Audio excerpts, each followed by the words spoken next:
Audio কথনে আজকে আমি পড়ে শোনাবো হুমায়ূন আহমেদের লেখা উপন্যাস তিথির নীল তোয়ালের শেষ পর্ব। প্রথম ৩ পর্ব আমাদের চ্যানেলে আগে আপলোড করা হয়েছে। ডেসক্রিপশন বক্সে সেগুলোর লিংক দিয়ে দেওয়া হয়েছে। আশা করছি পুরো উপন্যাসটি আপনাদের ভালো লেগেছে। কার কেমন লেগেছে কমেন্টে নিশ্চয়ই জানাবেন। শেষ পর্ব শুরু করছি তাহলে। জাফর সাহেব মেয়েকে ট্রেনে তুলে দিতে এসেছেন। তিথি অস্বস্তিতে মরে যাচ্ছে যদি মারুফের সঙ্গে দেখা হয়ে যায়। বাবাকে তাহলে সে কি বলবে? বাবাই বা কি মনে করবেন? তিথি ভয়ে ভয়ে চারিদিকে দেখছে, মারুফকে দেখা যাচ্ছে না। এত মানুষের মাঝে চট করে দেখা পাওয়াও মুশকিল। কোথাও নিশ্চয়ই আছে। ২ নম্বর প্ল্যাটফর্ম থেকে ট্রেন ছাড়বে। সে নিশ্চয়ই ২ নম্বর প্ল্যাটফর্মে ঘোরাঘুরি করছে। তিথিকে দেখতে পেয়ে হাসি মুখে এগিয়ে আসবে। তখন তিথি তার বাবাকে কি বলবে? ২ নম্বর প্ল্যাটফর্মেও মারুফকে দেখা গেল না। তবু তিথির অস্বস্তি দূর হলো না। যে কোনো মুহূর্তে সে উদয় হতে পারে। জাফর সাহেব যখন মেয়ের কাছ থেকে বিদায় নিয়ে চলে গেলেন, তখনই শুধু তিথি খানিকটা স্বস্তি বোধ করল।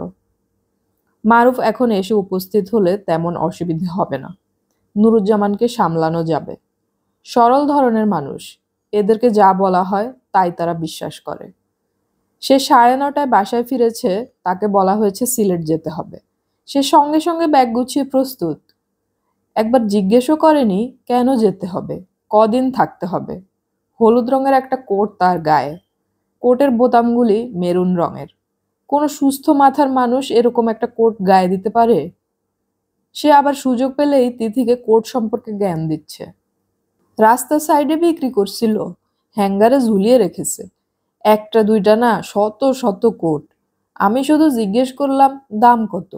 বলল ২০০ টাকা। আমি চলে আসছি, দোকানদার বলল চলে যাচ্ছেন কেন, একটা দাম বলেন তারপরে যান, যদি দরে বনে দিয়ে দিব, না বললে নাই। আমি বললাম ৫০ টাকা। কেনার ইচ্ছা নাই, এই জন্য বললাম ৫০। আগে একবার স্যান্ডেল কিনে ঠক খেয়েছিলাম, তাই বুদ্ধি করে এমন কম দাম বললাম। সে সাথে সাথে পলিথিনের ব্যাগের ভেতর কোট ঢুকাই দিয়ে দিল। পড়লাম এমন বিপদে না কিনেও পারি না, নিজের মুখে দাম বলেছি। জিনিসটা কেমন হয়েছে? ভালো। ঠিক বলেছেন, ভালো। খুব গরম, গরমের চোটে ঘাম ছুটেছে।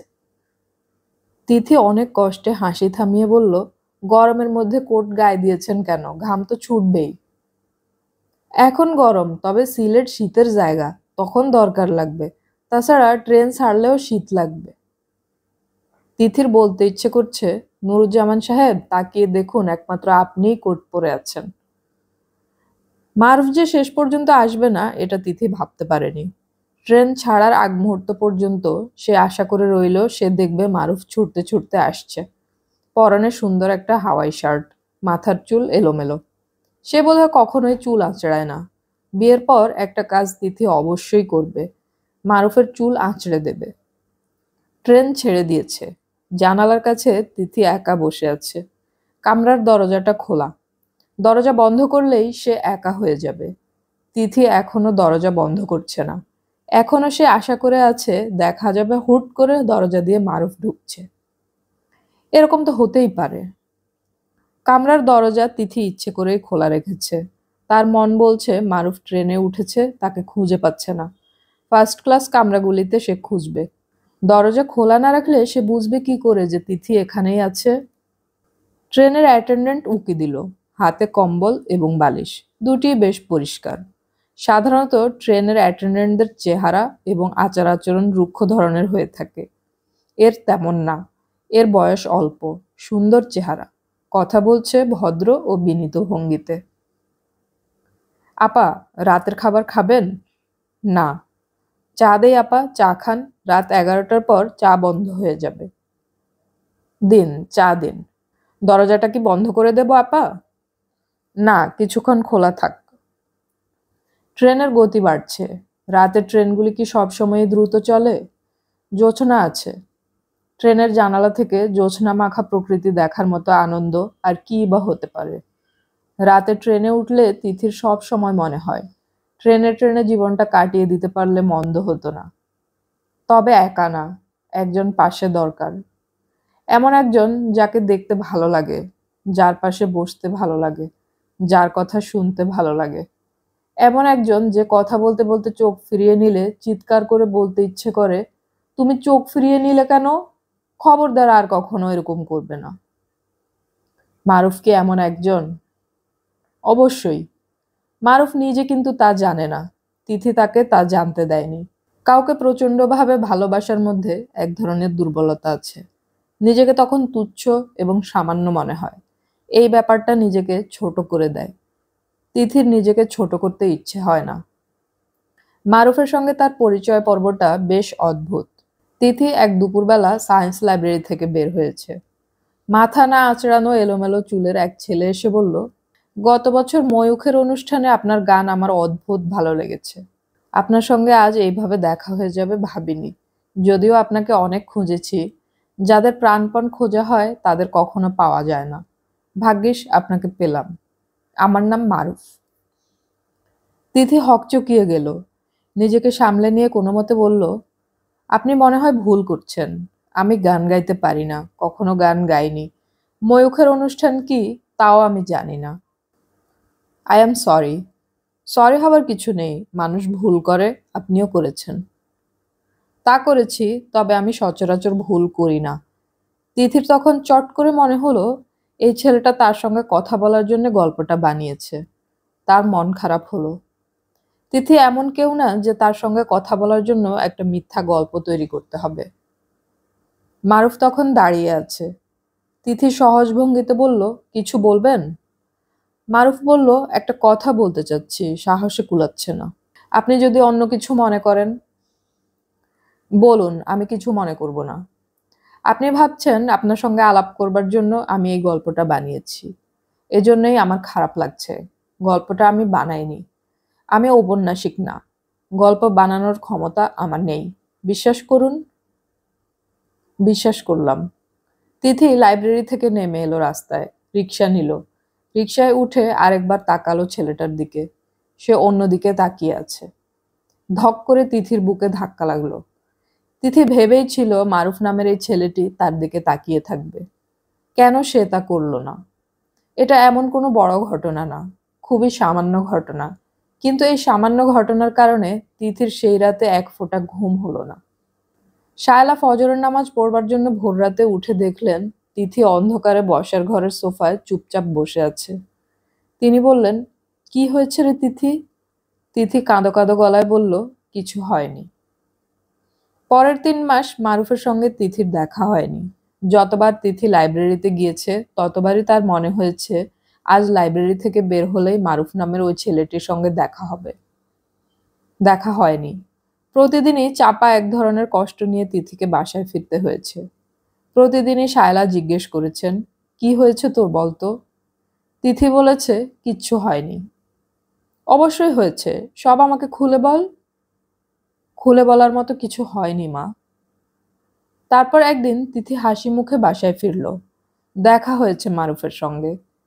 তিথি লাইব্রেরি থেকে বের হয়েই দেখল মারুফ লাইব্রেরির বারান্দায় দাঁড়িয়ে সিগারেট ধরাবার চেষ্টা করছে। বাতাসের জন্য সিগারেট ধরাতে পারছে না। তিথি একবার ভাবল কিছু না বলে এগিয়ে যাবে।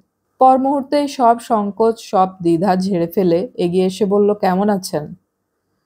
মারুফ বলল, ভালো। তিথি বলল, আমাকে চিনতে পারছেন তো? পারছি।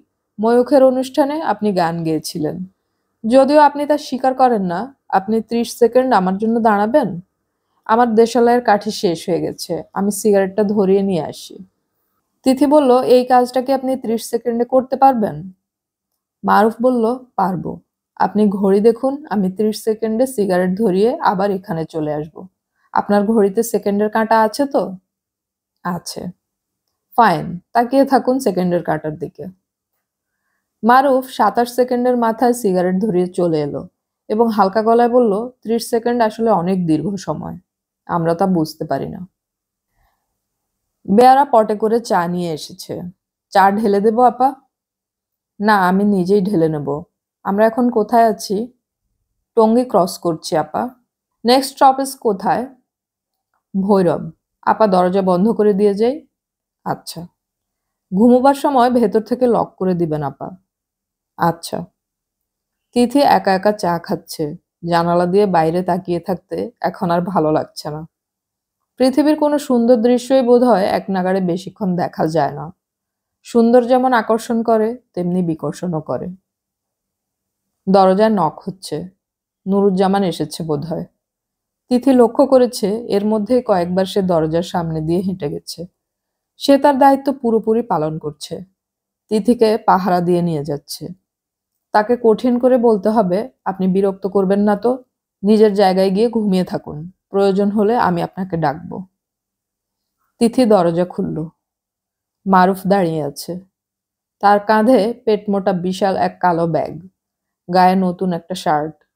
কি সুন্দর তাকে মানিয়েছে। মারুফ বলল, অবাক হয়েছ? তিথি বলল, না।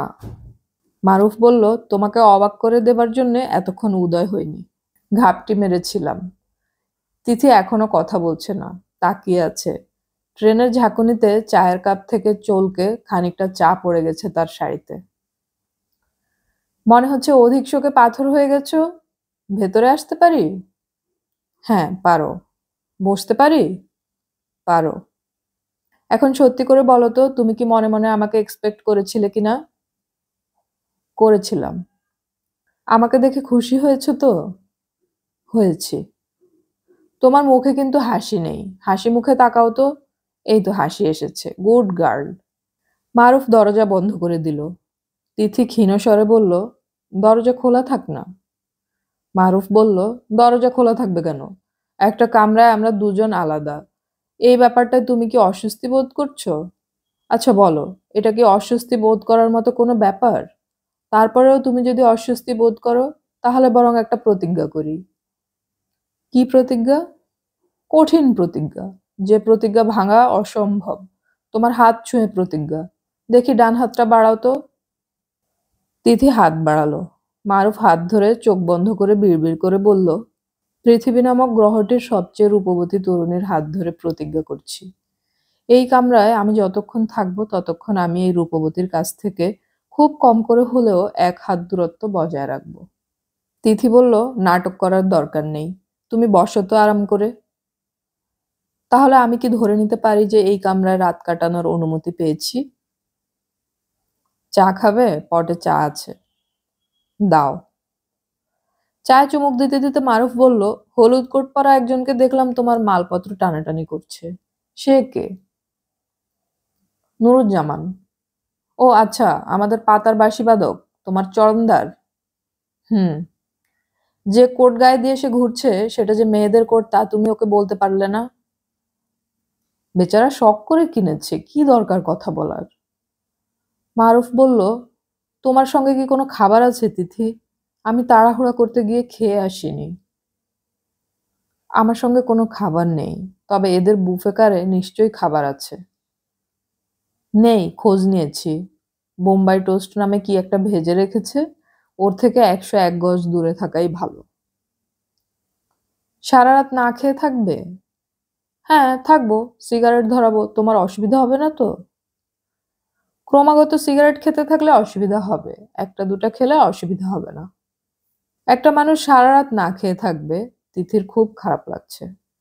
কোনো স্টেশনে থামলে কলা টলা জাতীয় কিছু কিনতে হবে। নেক্সট ভৈরবে থামবে তো? আন্তনগর ট্রেনগুলি এমন হয়েছে, কোথাও থামে না। ট্রেন স্টেশনে না থামলে ভালো লাগে না। স্টেশনে ট্রেন থামবে, চাগরম চাগরম শব্দ হবে, লোকজন উঠবে নামবে, তবেই না মজা। তিথি বলল, ভৈরবে ট্রেন থামলে তুমি স্টেশনে নেমে কিছু খেয়ে নেবে। আমার খাওয়া নিয়ে তুমি মোটেই চিন্তা করবে না, না খেয়ে থাকা আমার অভ্যাস আছে। মারুফ না খেয়ে আছে এটা সত্যি না, সে খাওয়া দাওয়া করেই ট্রেনে উঠেছে।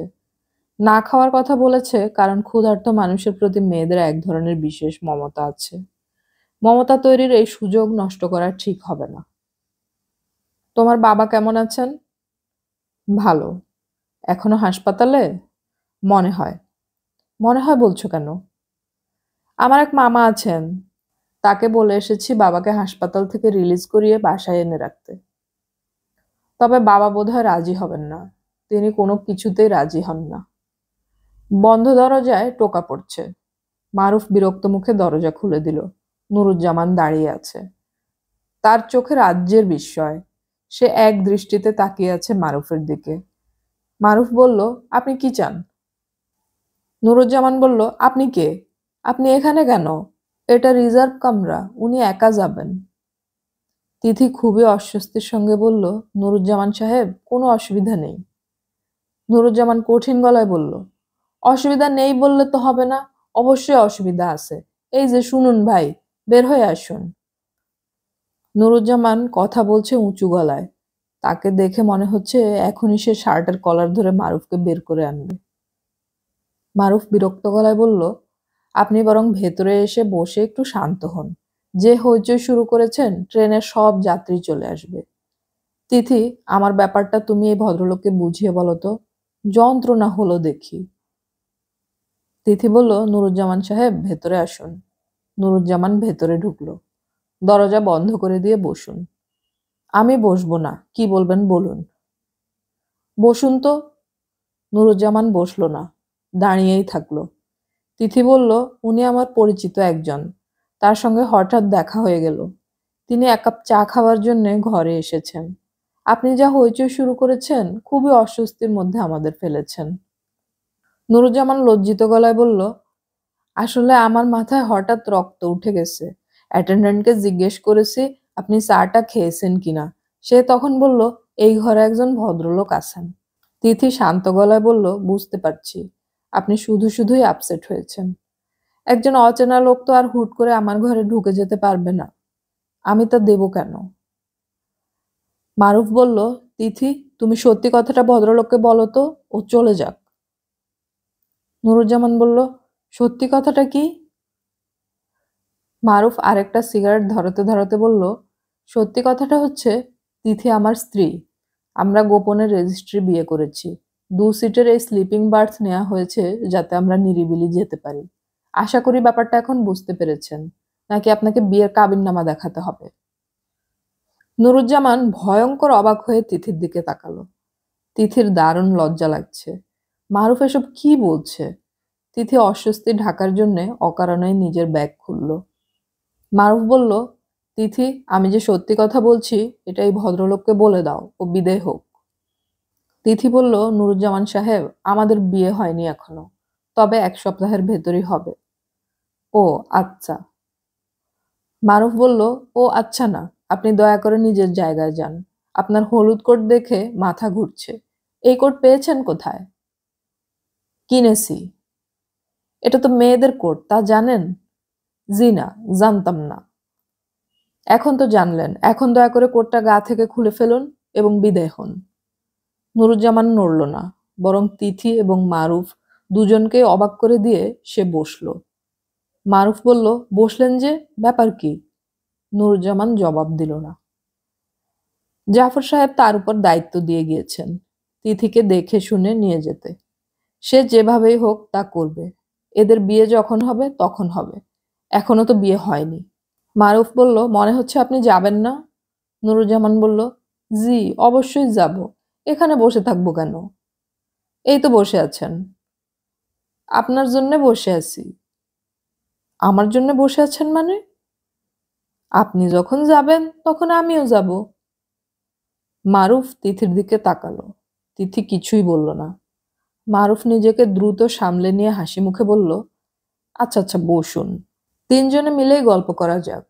আসলে গল্পগুজব তিনজন ছাড়া জমে না। Three is company. আপনি করেন কি? আমি একজন শিক্ষক। তিথি বলছিল আপনি একজন বংশীবাদক, পাতার বাঁশি বাজান। জি বাজাই। ভালো, বাজান পাতার বাঁশি, শুনে দেখি। আর যখন কিছুই করার নেই তখন পাতার বাঁশি শোনা যাক। পাতা সাথে নাই। বাঁশি বাজান অথচ সাথে পাতা নেই, এটা কেমন কথা? এরপর থেকে সঙ্গে পাতা রাখবেন। কোনো স্টেশনে যদি ট্রেন থামে তাহলে দৌড়ে নেমে পাতা নিয়ে আসবেন। জি আচ্ছা। তিথি, তুমি চুপ করে আছো কেন, কিছু বলো। আমার মাথা ধরেছে। একটু কষ্ট করো, কোনো এক স্টেশনে ট্রেন থামুক, তখন উনি পাতা নিয়ে আসবেন। সেই পত্র সঙ্গীত শুনে হোপফুলি তোমার মাথা ধরা সেরে যাবে। নাম কি যেন আপনার? নুরুজ্জামান। লোকজন আপনাকে কি ডাকে, নুরু? জি। আমি আপনাকে নুরু ডাকলে আপনার কোনো আপত্তি আছে? জি না। নুরু? জি। ভালোবাসা সম্পর্কে আপনার মূল্যবান মতামত কি? কি বললেন ঠিক বুঝতে পারলাম না। মনে করুন আপনার স্কুলের ছাত্রদের আপনি ভালোবাসা কি এর উপর একটা বক্তৃতা দিচ্ছেন। এদের কি বলবেন? স্কুলে তো এইসব বিষয়ে বক্তৃতা দেয়া হয় না। মনে করুন নতুন কারিকুলাম তৈরি হয়েছে। এই কারিকুলামে ভালোবাসার উপর বক্তৃতার ব্যবস্থা রাখা হয়েছে। তখন কি করবেন? কারিকুলাম শব্দটার মানে জানেন তো? জানি। তিথি বলল, তুমি কি সব কথা বলছো? দয়া করে চুপ করো। চুপচাপ বসে থেকেই বা কি হবে? তার চেয়ে বরং আমরা নুরুর কাছ থেকে ভালোবাসা কি এটা জেনে নেই। আমার মনে হচ্ছে উনার বক্তৃতা ইন্টারেস্টিং হবে। নুরু, বলুন ভালোবাসা কি? নুরুজ্জামান বলল, ঘৃণার উল্টোটাই হলো ভালোবাসা। আমাকে এইখানে বসে থাকতে দেখে আপনার মনে যে ভাব তৈরি হয়েছে এটার উল্টোটাই ভালোবাসা। মারুফ একটু থমকে গেল। হলুদ কোট গায়ে এই গ্রাম্য মানুষটার মুখ থেকে এ ধরনের কথা আশা করা যায় না। তবে গ্রামের লোক মাঝে মাঝে চমকে যাওয়ার মতো কথা বলে। সেই সব কথাও সাময়িক। আলো পড়লে একখণ্ড লোহাও মাঝে মাঝে ঝলসে ওঠে। হীরকখণ্ডের সার্বক্ষণিক দ্যুতি লোহার মধ্যে নেই। নুরু? জি। ভালোবাসার ব্যাখ্যা তো আপনি উল্টো দিক থেকে করলেন। সরাসরি ব্যাখ্যা করুন তো। ময়মনসিংহ গীতিকায় ভালোবাসা কি তা সুন্দর করে বলা আছে। সেটা বলবো? বলুন। উইড়া যায় রে বনের পঙ্খী, পইড়া থাকে মায়া। এখানে ভালোবাসা কোনটা? বনের পাখিটা যে উড়ে চলে গেল? জি না, বনের পাখি ভালোবাসা না। ভালোবাসা হলো মায়া। পাখি উড়ে গেলেও যেটা থাকে সেটা। ট্রেন ভৈরব স্টেশনে থেমেছে। তিথি মারুফের দিকে তাকিয়ে ব্যস্ত হয়ে বলল, তুমি খাবারের ব্যবস্থা করো। মারুফ বলল, দরকার নেই। দরকার নেই বললে তো হবে না। তুমি সারা রাত না খেয়ে থাকবে নাকি? আমার খিদে নষ্ট হয়ে গেছে। মোটেই তোমার খিদে নষ্ট হয়নি। মুখ দেখেই মনে হচ্ছে তুমি কষ্ট পাচ্ছ। খাদ্যের অভাবে আমি কষ্ট পাই না তিথি। আমি কষ্ট পাই ভালোবাসার অভাবে। কথার পিঠে এই চমৎকার বাক্যটি ব্যবহার করতে পেরে মারুফের ভালো লাগছে। সব সময় এরকম বাক্য মাথায় আসে না, হঠাৎ হঠাৎ আসে। নুরুজ্জামান উঠে দাঁড়ালো। মারুফ বলল, চলে যাচ্ছেন নাকি? দয়া করে চলে যাবেন না। আপনি চলে গেলে আমরা এতিম হয়ে পড়ব। নুরুজ্জামান বলল, আমি আপনার জন্য খাবার নিয়ে আসি। কি খাবেন বলুন। বিষ পাওয়া যায় কিনা দেখুন। রায়টম হলে সবচেয়ে ভালো হয়। নুরুজ্জামান নেমে গেল। তিথি বলল, তুমি এই লোকটাকে নিয়ে রসিকতা করছিলে। আমার ভালো লাগছিল না। আমারও ভালো লাগছিল না। কি করব বলো, রাগে গা জ্বলে যাচ্ছে।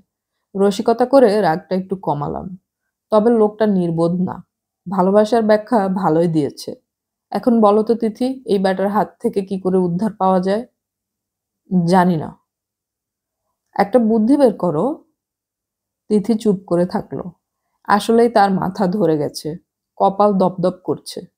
জ্বর আসছে কিনা কে জানে। শীত শীত লাগছে। একটা কাজ যদি করো তাহলে কিন্তু এই গাধাটা বিদায় হবে। কি কাজ? তুমি যদি তাকে কঠিন করে বলো, আপনি আমাদের যথেষ্ট বিরক্ত করেছেন, এখন চলে যান। আমরা এখন দরজা বন্ধ করে গল্প করব। পারবে বলতে? না। তোমাকে বলতেই হবে। না বললে হবে কিভাবে? এমন সুন্দর একটা রাত আমরা নষ্ট করব? তাকিয়ে দেখো কি সুন্দর জোছনা। তিথি চুপ করে আছে।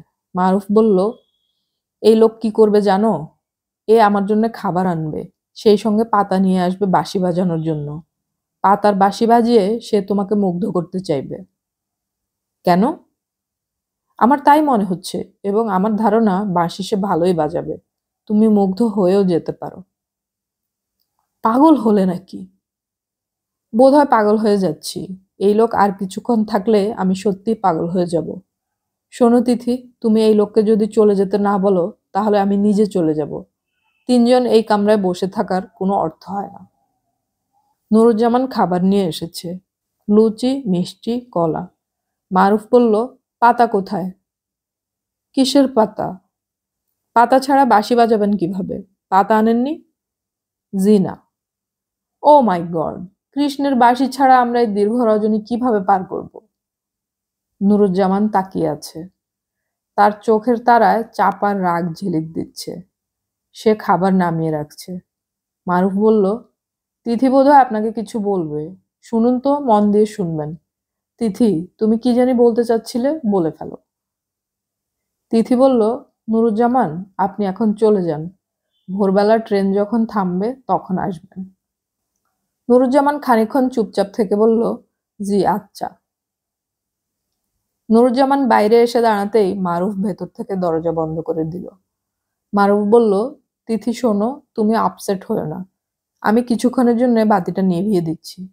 বাতি নিভিয়ে আমি ওই লোকটাকে একটা মেসেজ দিতে চাই। তাছাড়া বাতি না নেভালে সুন্দর চাঁদের আলো আমরা পাবো না। তিথি কিছু বলার আগেই মারুফ বাতি নিভিয়ে দিল। নুরুজ্জামান মিনিট পাঁচেক বন্ধ দরজার সামনে দাঁড়িয়ে থেকে ক্লান্ত পায়ে চলে গেল। শায়লা অবাক হয়ে বললেন, তুই কোত্থেকে? তিথি বলল, তোমাকে নিতে এসেছি মা। সুটকেস গুছিয়ে নাও। আজ দুপুরে একটা ট্রেন আছে, ঢাকা যাবে। তুই হড়বড় করিস না তো, তোর সাথে এটা কে? ইনার নাম নুরুজ্জামান, ইনি পাতার বাঁশি বাজান। ইনি আমাকে পাহারা দিয়ে নিয়ে এসেছেন। তোর হড়বড়ের কথা আমি কিছুই বুঝতে পারছি না, মাথা গুলিয়ে যাচ্ছে। মাথা আরো গুলিয়ে যাবে যখন আসল কথা শুনবে। আসল কথা কি? আসল কথা হলো আমার বিয়ে। বিয়ের তারিখ তোমার অনুপস্থিতিতেই মোটামুটি ঠিক করা হয়েছে। আসছে বৃহস্পতিবার। যার সঙ্গে বিয়ে তাকেও সঙ্গে করে নিয়ে এসেছি।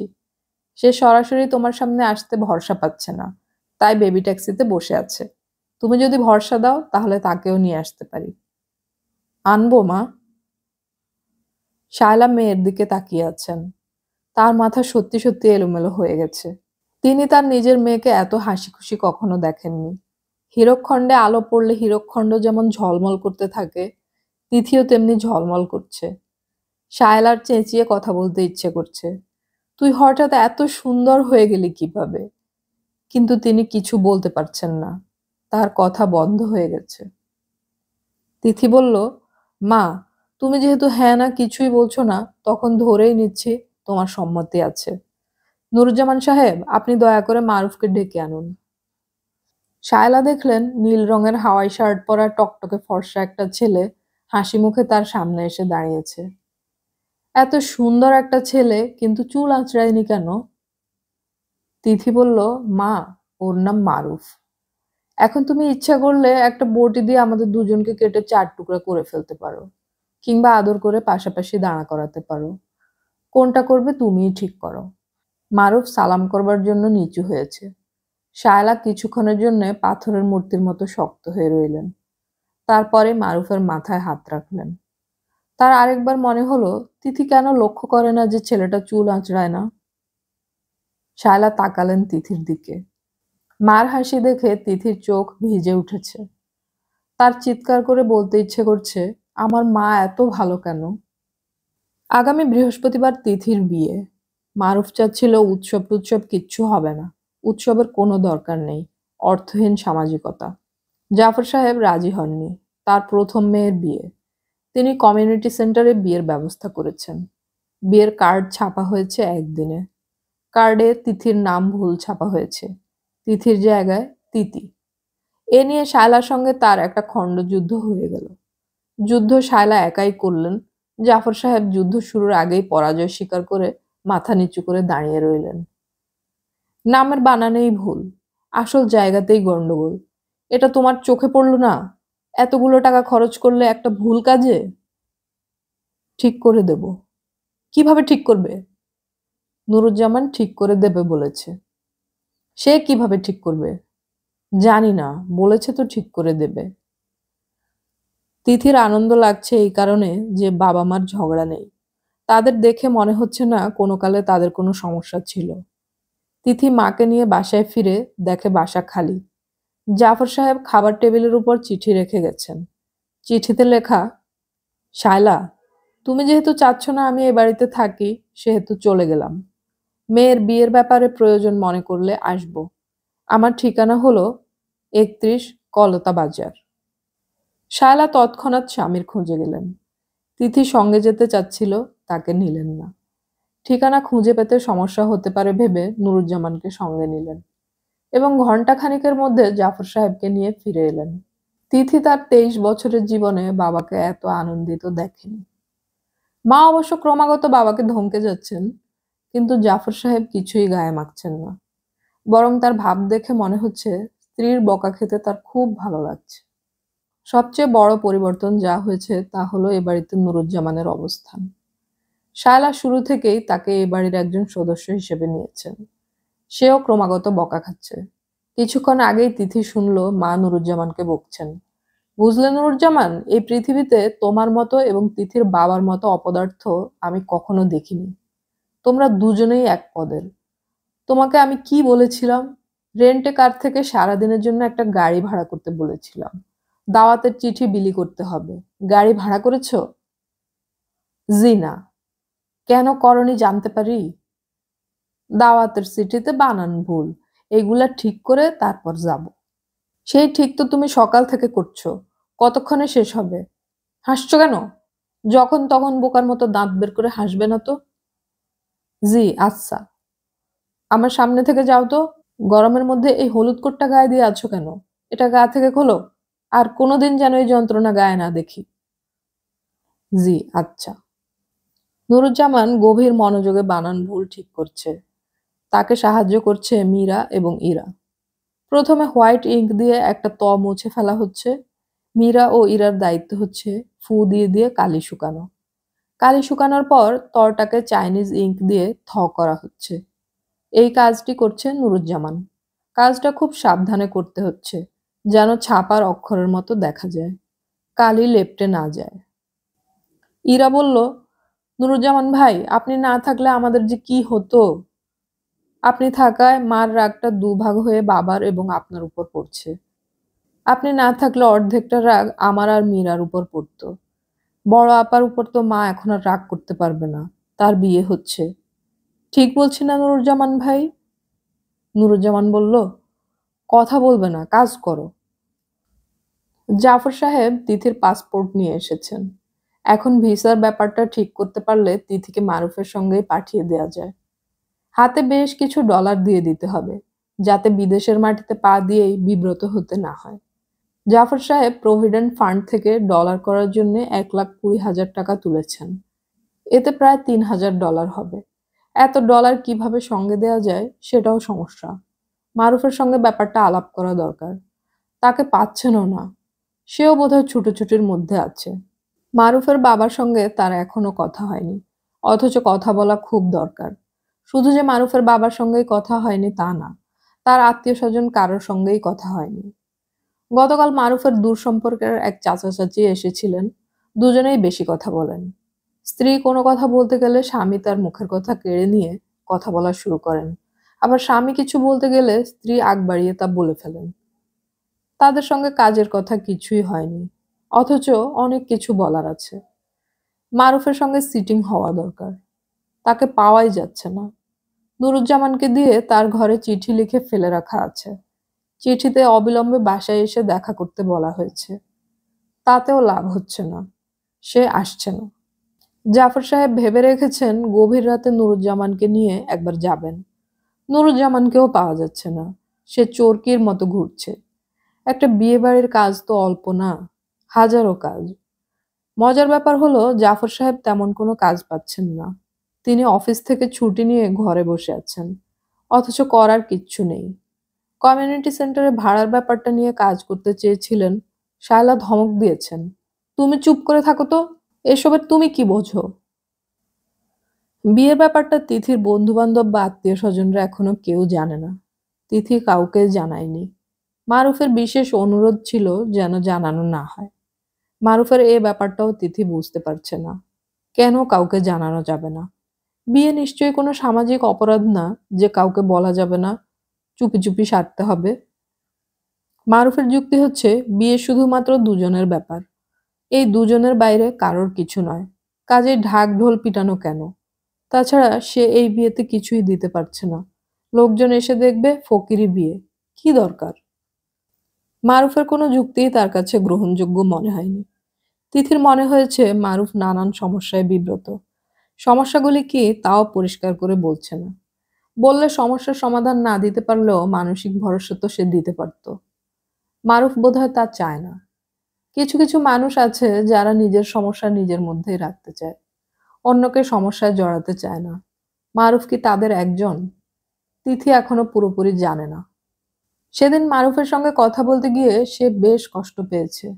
নিজের জন্য কষ্টে না, মারুফের জন্য কষ্ট। মারুফকে মনে হচ্ছে মহা চিন্তিত। মুখ টুক শুকিয়ে কি হয়েছে, চোখের নিচে কালি। তিথি বলল, কি হয়েছে তোমার? তোমাকে এমন দেখাচ্ছে কেন? আমার পেটে গ্যাস হচ্ছে। মনে হচ্ছে তুমি খুব চিন্তিত। পেটে গ্যাস হলে চিন্তিত হব না? পেটের গ্যাস থেকে কত কি যে হতে পারে তুমি জানো? এছাড়া অন্য কোনো সমস্যা নেই? আছে সামান্য সমস্যা, সেই সমস্যার সমাধান তুমি করতে পারবে না। সমাধান না করতে পারি, সমস্যা শুনতে তো বাধা নেই। মিনিস্ট্রি অফ এডুকেশন ঘাপলা করেছে। ভয়ে ভয়ে আছি হয়তো দেখা যাবে শেষ মুহূর্তে একটা ফ্যাকড়া তুলবে। নো অবজেকশন সার্টিফিকেট দিল না, প্লেনে উঠতে পারলাম না।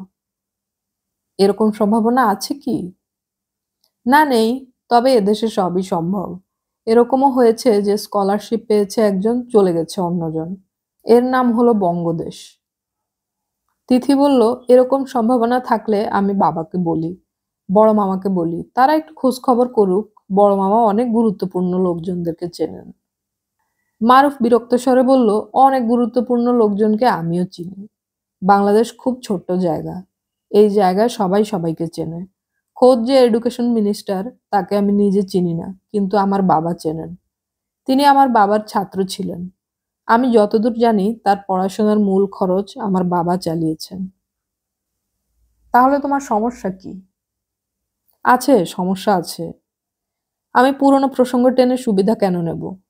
ধরো কোনো কারণে যদি মিনিস্ট্রি অফ এডুকেশন আমার স্কলারশিপ বাতিলও করে দেয়, আমি তো তা নিয়ে মন্ত্রীকে বলতে যাব না।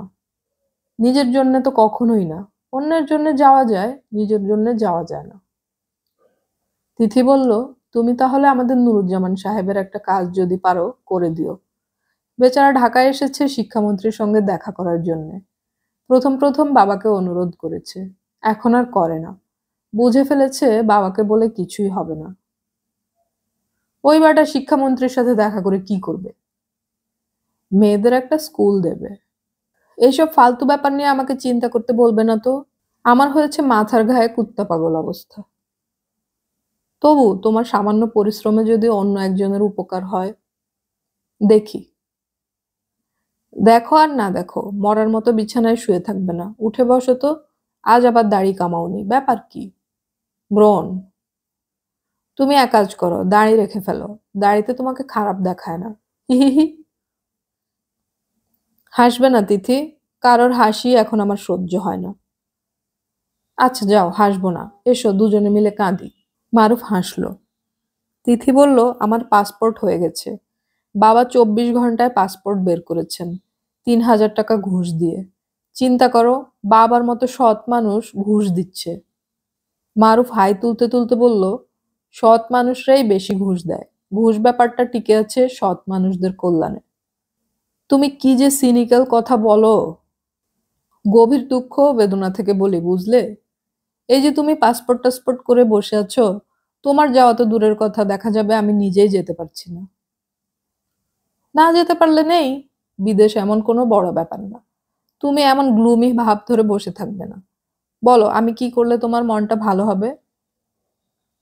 চুমু খেয়ে দেখতে পারো। তিথি লজ্জিত গলায় বলল, ছি, নির্বিকার ভাবে কিরকম করে এসব কথা বলো। মারুফ বলল, বাইরে কাউকে বলি না, আমি আমার স্ত্রীকে বলি। শুনুন মাই ডিয়ারেস্ট, আমার মন ভালো করার একটাই ওষুধ আছে। এই ওষুধ ব্যবহার করুন। খুব বেশি লজ্জা লাগলে দরজা ভেজিয়ে দিন। তিথি দরজা ভেজিয়ে দিল।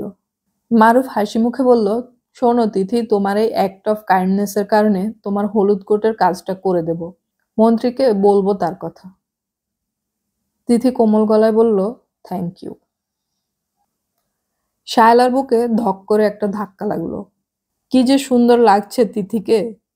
তার মেয়েটা এত সুন্দর, আশ্চর্য, এত সুন্দর তার এই মেয়ে, এতদিন কেন তা চোখে পড়ল না?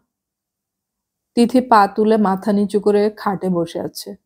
আজ তার গায়ে হলুদ, তাকে সাজানো হয়েছে ফুলের মালায়। তাকে দেখে মনে হচ্ছে বিছানায় একটা লাল পদ্ম ফুটে আছে। শায়লার চোখে পানি এসে গেল। ঘর ভর্তি মানুষ, তিনি তাদের অগ্রাহ্য করে শব্দ করে কাঁদতে লাগলেন। তিথি চোখ তুলে তাকালো। শায়লা বললেন, তোমরা সবাই এই ঘর থেকে যাও তো, সবাই যাও, আমি আমার মেয়ের সঙ্গে একটু কথা বলবো।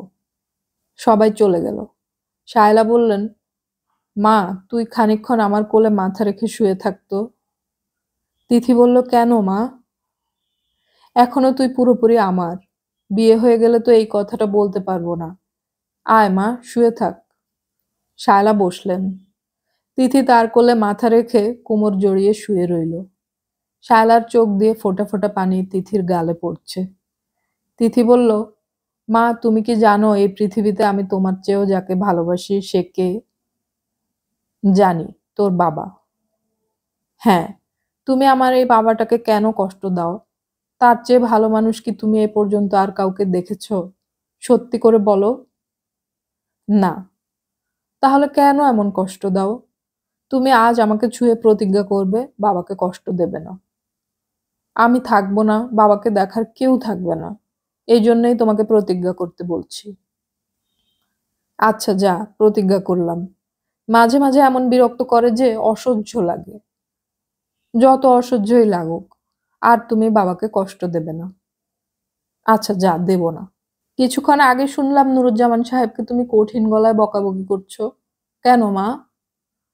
আরে ওকে বলেছি আজ বাড়িতে লোকজন আসবে, ভালো একটা কাপড় পরতে। সে একটা হলুদ কোট গায়ে দিয়ে ঘুরছে, গলায় মাফলার।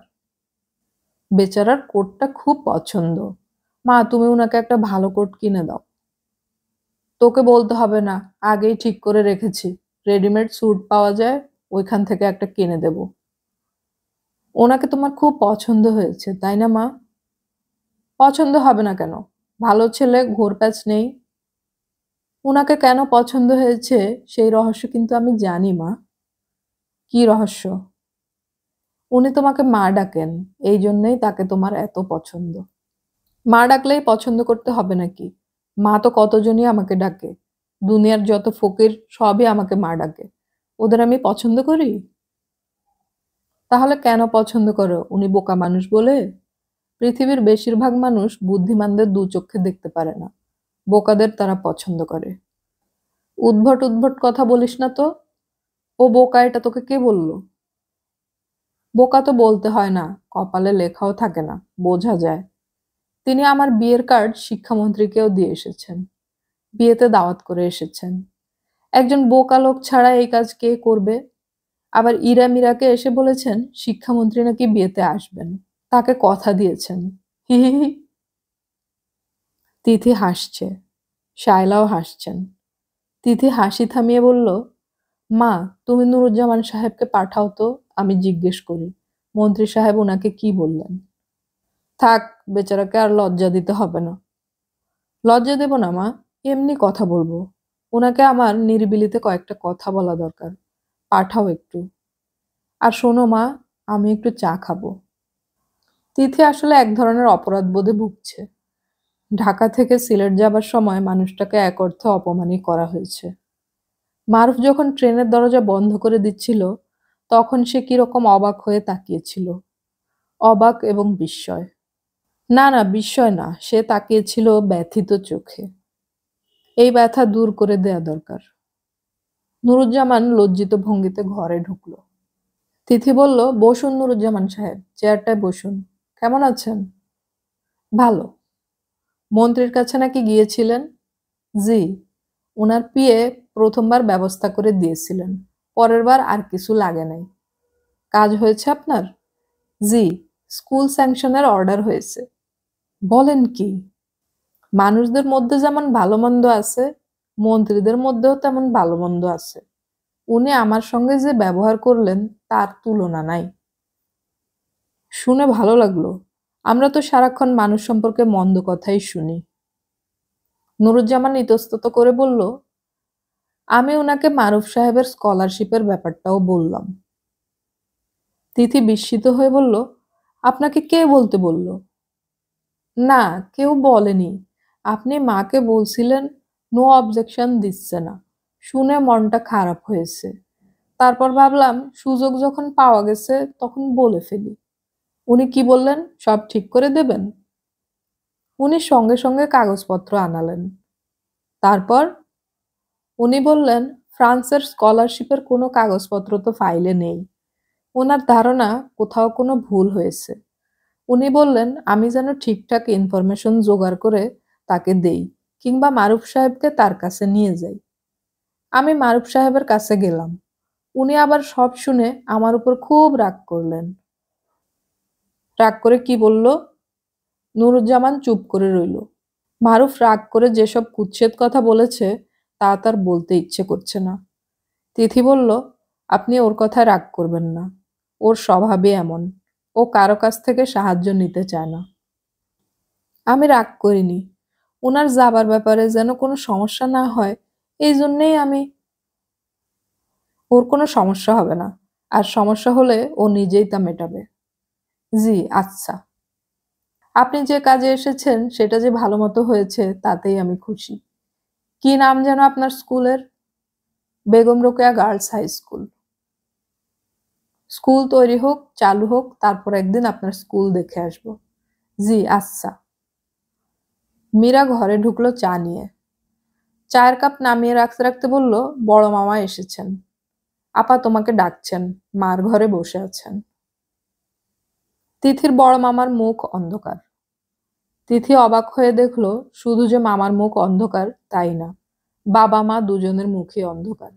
মার শরীর কাঁপছে। বাবা বসে আছেন মাথা নিচু করে। তিথি বলল, কি হয়েছে মামা? বস এখানে, দরজাটা ভেজিয়ে দিয়ে এসে বস।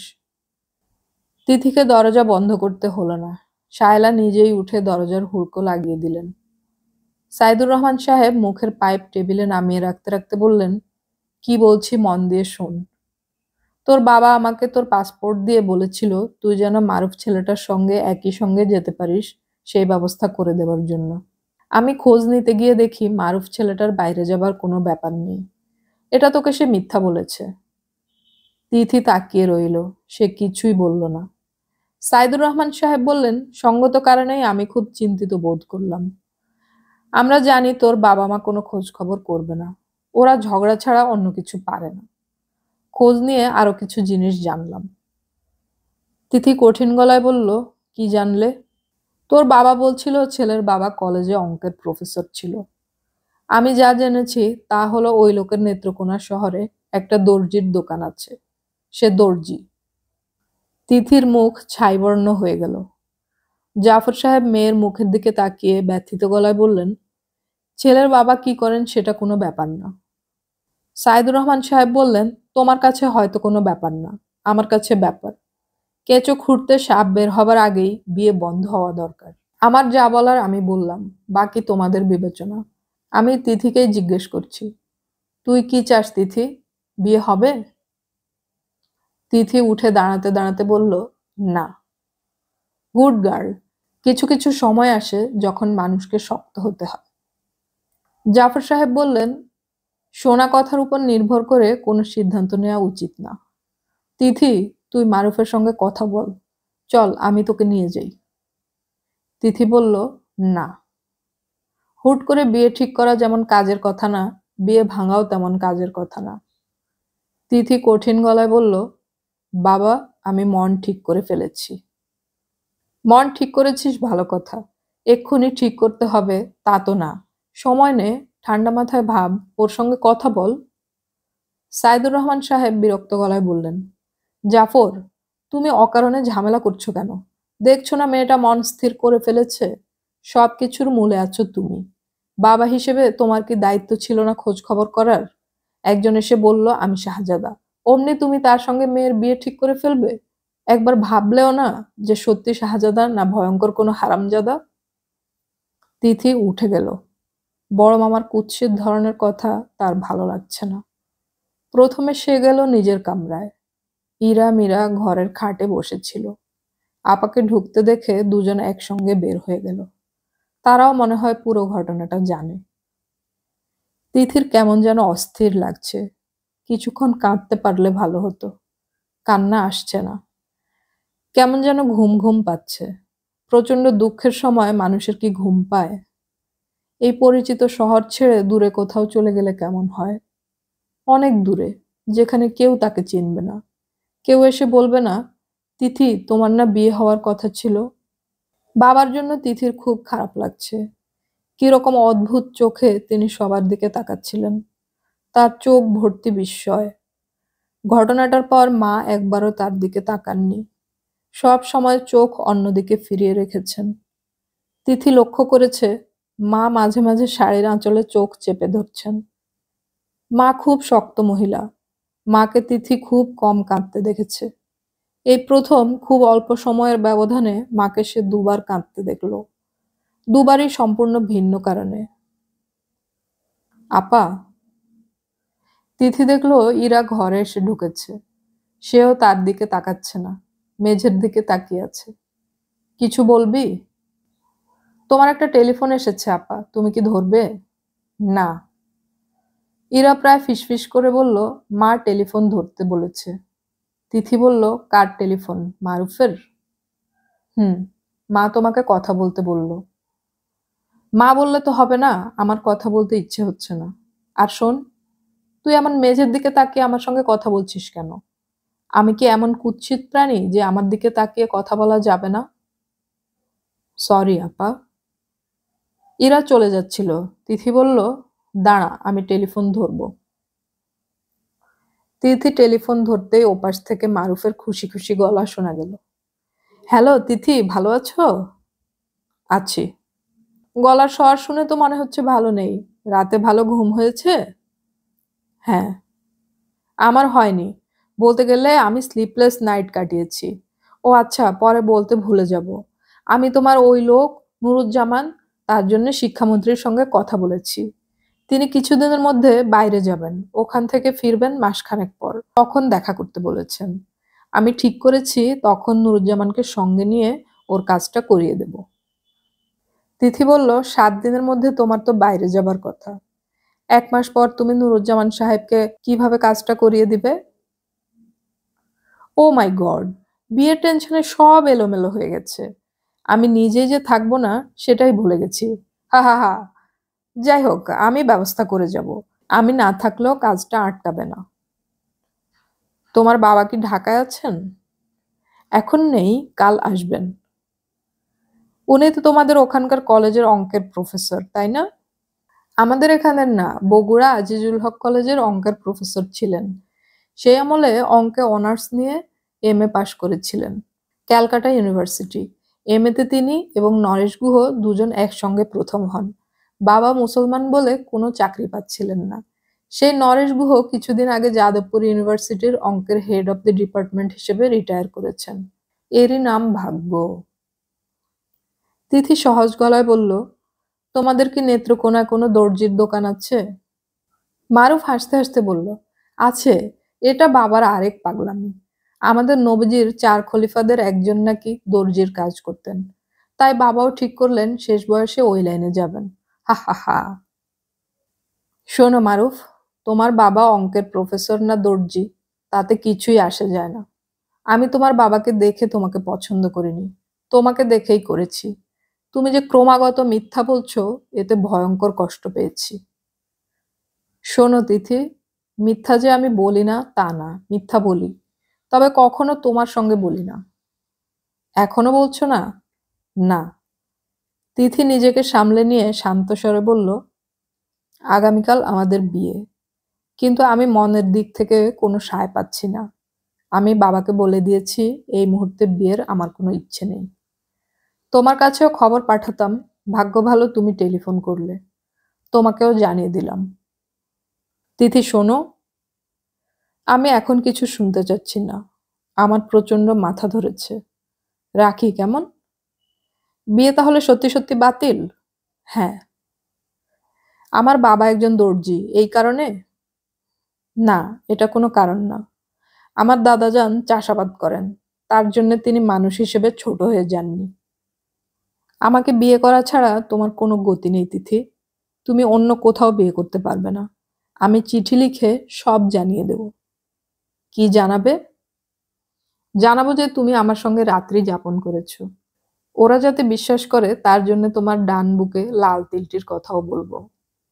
আমার বুকে কোনো তিল নেই, আর থাকলেও তুমি সেটা দেখোনি। সে সুযোগ আমি তোমাকে দেইনি। মারুফ বলল, মিথ্যা যখন একবার বলা ধরেছি, ভালোভাবেই বলবো। সবাই মিথ্যাটাই বিশ্বাস করবে। তুমি তো আর কাপড় খুলে সত্যি প্রমাণ করতে পারবে না। পৃথিবীর সবাইকে আমি বলবো, তোমার বাবাকে বলবো, মাকে বলবো। তিথি টেলিফোন হাতে স্তব্ধ হয়ে বসে রইল। সে এসব কি শুনছে? হ্যালো তিথি। শুনছি। তোমার মাকে টেলিফোন দাও, তার সঙ্গে আমার কথা আছে। মাকে সব বলবে? অবশ্যই বলবো, কিছুই বাদ দেব না, including the red beauty spot. তোমার বলতে লজ্জা করবে না? না, তুমি পাশে থাকো, দেখো কি সুন্দর করে বলি। যদি সাহস থাকে তাহলে ডেকে দাও তোমার মাকে। ধরে থাকো, আমি ডেকে দিচ্ছি। Good, very good, excellent. আছে তোমার সাহস। তিথি তার মাকে ডেকে নিয়ে এলো। নিজেও দাঁড়িয়ে রইল মার পাশে। শায়লা রিসিভার কানে নিয়ে চুপচাপ বসে আছেন। এক দীর্ঘ নিঃশ্বাস ফেলে রিসিভার নামিয়ে রাখলেন। তিথি বলল, কি বলল মা? শায়লা বললেন, কিছুই তো বলেনি, শুধু কাঁদছিল। এতক্ষণ শুধু কান্নার শব্দ শুনলাম। কাঁদছিল? হ্যাঁ, বেচারার কান্না শুনে মনটা খারাপ হয়ে গেছে। তিথি, তুই কি আরেকবার ভেবে দেখবি? তিথি বলল, না, ওর অনেক কৌশল আছে। কান্নাটাও এক ধরনের কৌশল। তোমার সঙ্গে কথা বলার সময় কাঁদবে, বাবার সঙ্গে কথা বলার সময় অন্য কিছু বলবে। আমি একজন সাধারণ মানুষকে বিয়ে করতে চাই মা, যে কোনো রকম কৌশল জানে না। রাত 11টার মতো বাজে। তিথিদের বাসা শান্ত হয়ে আছে।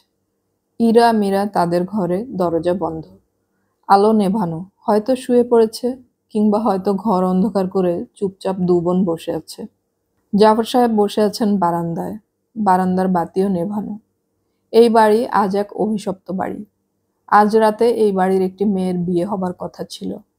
এই বাড়িতেই বাসর হবার কথা ছিল। তিথি খুব কাঁদছে। তার হাতে তার নীল তোয়ালে। তিথির সমস্ত দুঃখ ধারণ করার ক্ষমতা কি এই সামান্য নীল তোয়ালের আছে? শায়লা মেয়ের পিঠে হাত রেখে মূর্তির মতো বসে আছে। এই ঘরের বাতিও নেভানো। অন্ধকারই ভালো। দুঃখের রাত তো অন্ধকারই হবে। ভেজানো দরজায় টুকটুক করে শব্দ হলো। নুরুজ্জামান ভীত গলায় বলল, মা, একটু শুনবেন? শায়লা বের হয়ে এলেন। নুরুজ্জামান বলল, রাত 1:30টার সময় একটা ট্রেন আছে, আমি চলে যাব। যাবার আগে আপনার পা ছুঁয়ে একটু সালাম করতে চাচ্ছিলাম। নুরুজ্জামান নিচু হয়ে সালাম করল। শায়লা বললেন, দুঃখের দিনে চলে যাচ্ছ? আচ্ছা যাও, থেকেই বা কি করবে? আবার কোনোদিন যদি মেয়ের বিয়ে ঠিক হয় তোমাকে খবর দেব, তুমি এসো। জি আচ্ছা। আমি কি তিথির সঙ্গে একটু কথা বলবো মা, যদি অনুমতি দেন? অনুমতির কি আছে? তিথি কথা বলবে কিনা সেটাই হলো কথা। এসো, ভেতরে এসো। নুরুজ্জামান ঘরের ভেতরে ঢুকলো। শায়লা বললেন, তিথি, নুরু চলে যাচ্ছে, তোর কাছে বিদায় নিতে এসেছে, বলে তিথির ঘর ছেড়ে চলে গেলেন। মনে হচ্ছে নুরুজ্জামান একা কিছু কথা বলতে চায়, বলুক। তিথি ধরা গলায় বলল, আপনি আবার আসবেন। সিলেটে যাবার সময় আপনাকে অপমান করেছি, কিছু মনে করবেন না। সে রাতে আপনি যেমন কষ্ট পেয়েছিলেন, আমিও কষ্ট পেয়েছিলাম। নুরুজ্জামান বলল, আমি কিছু মনে করিনি। আমি অতি সামান্য মানুষ। এই সামান্য মানুষকে আপনারা যে ভালোবাসা দিয়েছেন তা আমি সারা জীবন মনে রাখব। আমি আপনাকে ছোট্ট একটা কথা বলতে চাই। বলবো? বলুন। মারুফ সাহেব যে কাজগুলি করেছেন আপনাকে ভালোবাসেন বলেই করেছেন। আজ যদি তাকে আপনি দূরে সরিয়ে দেন তাহলে সবচেয়ে বড় কষ্টটা হবে আপনার। আপনি কোনোদিনই মানুষটাকে ভুলতে পারবেন না। বনের পাখি উড়ে যায়, কিন্তু মায়া পড়ে থাকে। মায়ার কষ্ট ভয়ঙ্কর কষ্ট। কষ্ট সহ্য করার ক্ষমতা আমার আছে নুরুজ্জামান সাহেব। কষ্ট সহ্য করার দরকার কি? মারুফ সাহেবের চরিত্রে অনেক ভুল ত্রুটি আছে। সেই সব ভুল ত্রুটি আপনি যদি ভালোবাসা দিয়ে ঠিক করতে না পারেন, তাহলে কিসের আপনার ভালোবাসা? তিথি বিস্মিত গলায় বলল, আপনি এত সুন্দর করে কথা বলা কোথায় শিখলেন? নুরুজ্জামান বলল, আমি আপনাদের কাউকে না জানিয়ে একটা কাজ করেছি। হয়তো অন্যায় করেছি, তবু করলাম। তিথি বিস্মিত হয়ে বলল, কি করেছেন? আমি মারুফ সাহেবকে তার বাসা থেকে নিয়ে এসেছি। উনি নিচে দাঁড়িয়ে আছেন। আপনি যদি অনুমতি দেন, তাকে ডেকে নিয়ে আসি। আপনি যেমন কাঁদছেন, উনিও কাঁদছেন। বিশ্বাস না হলে নিচে এসে দেখুন। আসবেন? অনেকক্ষণ তিথি চুপ করে রইল। একসময় নীরবতা ভঙ্গ করে বলল, যান, তাকে ডেকে নিয়ে আসুন। নুরুজ্জামানের ট্রেন রাত 2টায়। এখনো কিছু সময় আছে। সে যাবার আগে ইরা মীরাকে পাতার বাঁশি শোনাচ্ছে। শুধু ইরা মীরাই না, জাফর সাহেব এবং শায়লাও খুব আগ্রহ নিয়ে বাঁশি শুনতে এসেছেন। তিথি কথা বলছে মারুফের সঙ্গে। থাকুক, তারা কিছুক্ষণ একা থাকুক।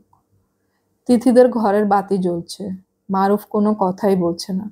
সে বসে আছে মাথা নিচু করে। একসময় মারুফ বলল, বিশ্রী শব্দ কোত্থেকে আসছে? তিথি বলল, বাঁশির শব্দ। মনে হয় নুরুজ্জামান সাহেব পাতার বাঁশি বাজাচ্ছেন। এ তো ভয়াবহ জিনিস। তিথি হেসে ফেলল। তার হাসি আর থামছে না। মারুফও খুব হাসছে। নুরুজ্জামান রবীন্দ্রসঙ্গীতের সুর তোলার চেষ্টা করছে। পাতাগুলি ভালো না, সুর আসছে না। নুরুজ্জামান বাজাতে চেষ্টা করছে। ভালোবেসে যদি সুখ নাহি, তবে কেন মিছে এ ভালোবাসা? পাতার বাঁশিতে সুর না ধরলেও যাদের জন্য এই বাণী, তারা হয়তো ঠিকই বুঝেছে। কারণ একসময় তিথি কোমল গলায় বলল, তুমি কাছে আসো তো, তোমার মাথার চুল আঁচড়ে দেই।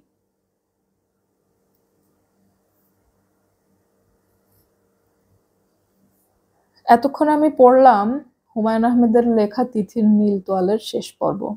অডিও কথনে আমাদের গল্প পাঠ ভালো লাগলে চ্যানেলটি সাবস্ক্রাইব করে রাখুন এবং বন্ধুদের সাথে শেয়ার করুন। ভুল ত্রুটি হলে, কোনো পরামর্শ থাকলে বা কোনো গল্প পাঠের অনুরোধ থাকলে কমেন্টে জানাবেন। গল্প পড়ি, গল্প শুনি, বাংলা গল্প ছড়িয়ে পড়ুক সবখানে।